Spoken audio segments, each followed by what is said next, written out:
Kakani Nagar association వారు మరియు విమాననగర్ association వారు సమర్పించిన వినతి పత్రం ద్వారా అక్కడ ఉన్న సమస్యలకు పశ్చిమ నియోజకవర్గం ఎమ్మెల్యే శ్రీ గణబాబు సూచనల మేర 90వ వార్డు కార్పొరేటర్ బొమ్మిడి రమణ జీవీఎంసీ నిధులను సుమారు 46.40 లక్షలు మంజూరు చేయించి నేడు విమాననగర్ లేన్ 10 నందు శంకుస్థాపన చేయడం జరిగింది.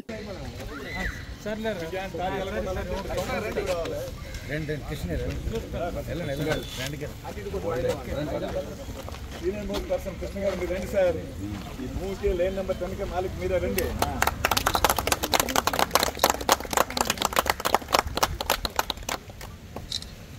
Senior most person Jaganmohan Rao గారు, నాగేశ్వరరావు గారు మన బొమ్మ సబ్స్క్రైబ్ చూస్తున్నాను.